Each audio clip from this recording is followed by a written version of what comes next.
What is the velocity of wave in a fluid or gas? See, हमने अभी पिछले derivation में किया कि velocity finally it is y by rho. अब क्योंकि सॉलिड्स के पास यंग मॉडुलस होता है तो हम y लगा रहे हैं, लेकिन अगर फ्लूइड्स की बताएगी तो या लिक्विड या गैस अलग अलग बोल ले तो b बाय रो ही आंसर होगा। लेकिन यहाँ हम पहुँचे कैसे? तो we should write the first thing at velocity of sound. Velocity of sound depends on the process या लिख दें thermodynamic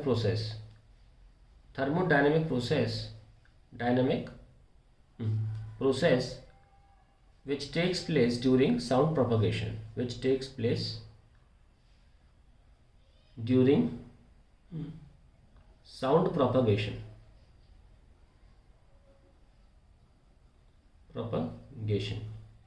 Now we see that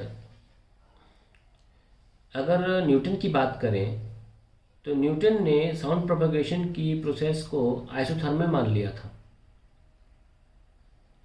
और उस लिहाज से उसने पीवी बराबर कांस्टेंट लेके सॉल्व किया, that is P D V plus V D P is equals to 0। हम बस एक प्रश्न तो आ ही चुका है, बी बाय तो हमें बी निकालना है, ठीक है। Now we know that bulk property का फॉर्मूला होता है that is excess pressure upon delta V by V. अगर पॉजिटिव की बात करें तो ये आएगा, यानी कि V delta P by delta we.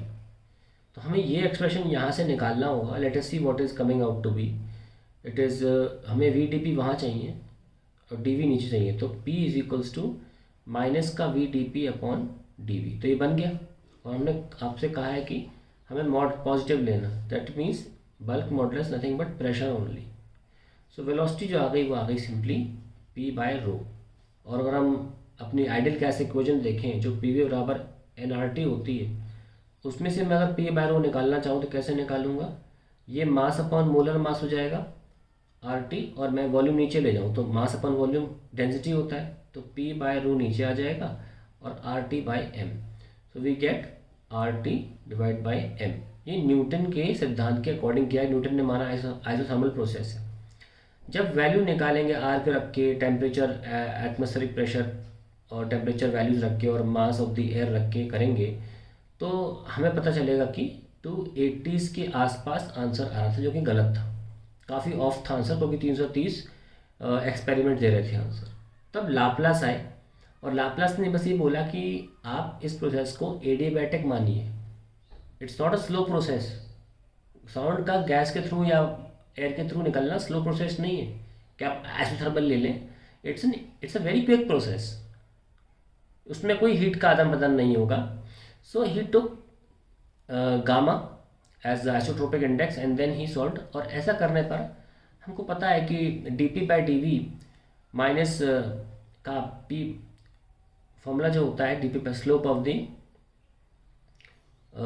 Adiabatic curve, D P by D V comes out to be minus gamma by P by V, ये आता है। और यहाँ पे हमारे पास गामा नहीं है, मतलब अगर हम एडियाबैटिक लें तो पूरे प्रोसेस करने की जरूरत नहीं है। अगर ये बेसिक बात याद है तो आप समझ जाएंगे कि यहाँ से भी गामा की कमी थी, तो गामा पी हमें लेना चाहिए था, क्योंकि D P by D V is gamma times of P by V. तो बस गामा नैसिंग था, गामा लगा दिया, तो यहाँ भी गामा, यहाँ भी gamma.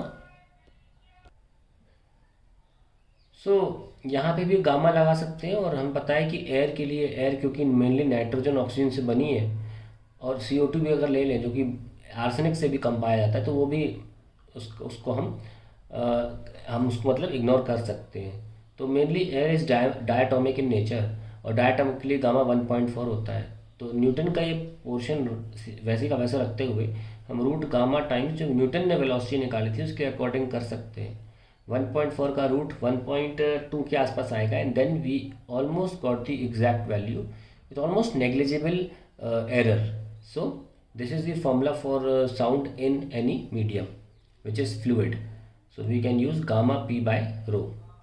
Now there are other factors which we can talk about later, but यहाँ तो हमें क्वेश्चन ये दिया गया था कि डेरिवेशन कर दीजिए, वेलोसिटी निकाल दीजिए, वो ये फॉर्मूला बन जाएगा गामा पी बाय रो का।